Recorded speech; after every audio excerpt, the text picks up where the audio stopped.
Hello everyone, this is the fifth tutorial video for class 8.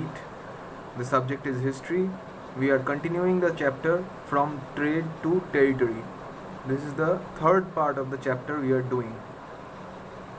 Now if we analyze the process of annexation of Indian states by the East India Company from the year 1757 to 1857, a period of 100 years, certain key aspects emerge. The company rarely launched a direct military attack on any unknown area. Instead, it used a variety of political, economic, and diplomatic methods to take over a kingdom. After the Battle of Buxar in 1764, the company appointed residents in Indian states. They were political or commercial agents, and their job was to serve and further the interests of the company.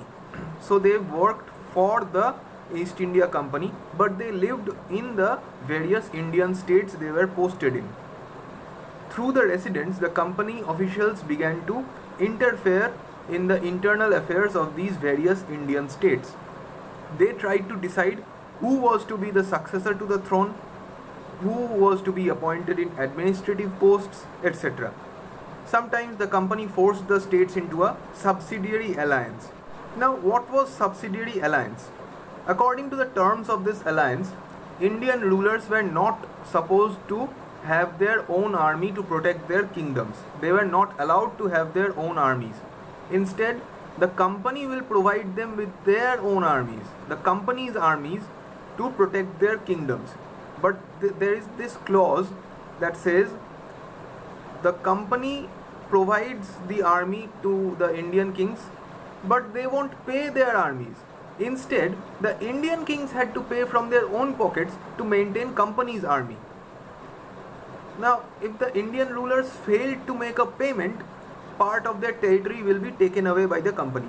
For example, when Lord Wellesley was the Governor General, Lord Wellesley actually made this subsidiary alliance. When he was the Governor General, the Nawab of Awadh was forced to give over half of his territory to the company in 1801 as he failed to pay for the subsidiary alliance. Hyderabad was also forced to cede territories on similar grounds. Hyderabad was also forced to give away territories to the company on similar grounds. The company resorted to direct military confrontation when it saw a threat to its political or economic interests. The company actually used politics and economic pacts to take over the Indian kingdoms. But when they saw that any Indian king or any Indian kingdom is trying to resist this, then only they would attack the kingdom with their armies. This can be very well explained by the situation of Mysore. Now, Mysore had grown into a powerful state under the leadership of Hyder Ali and his more famous son, Tipu Sultan. Mysore controlled the profitable trade of the Malabar coasts, where the company purchased pepper and cardamom. In 1785, Tipu Sultan stopped the export of sandalwood, pepper, and cardamom through the port of his kingdom and disallowed local merchants from trading with the company. He also established a close relationship with the French. The French were the enemies of English and modernized his own army with the help of the French. Now, naturally, the British were furious. They saw Hyder Ali and Tipu Sultan as ambitious, arrogant, and dangerous rulers who had to be controlled and crushed. 4 wars were fought, 4 Anglo-Mysore wars, these were called, the British versus the state of Mysore. 4 wars were fought with Mysore in 1767 to 69, then again in 1780 to 84, then the third one was 1790 to 92, and the last one was in 1799.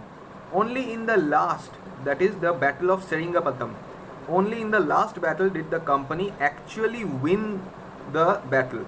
The rest of them were all the stalemates. Either Hyder Ali actually won the first battle.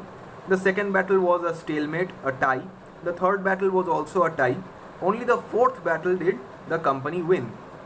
Tipu Sultan was defeated and he was killed.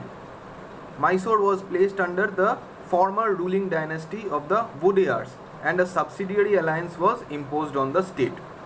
Okay, I'm stopping here. We will continue with this chapter in the next video. Till then, bye.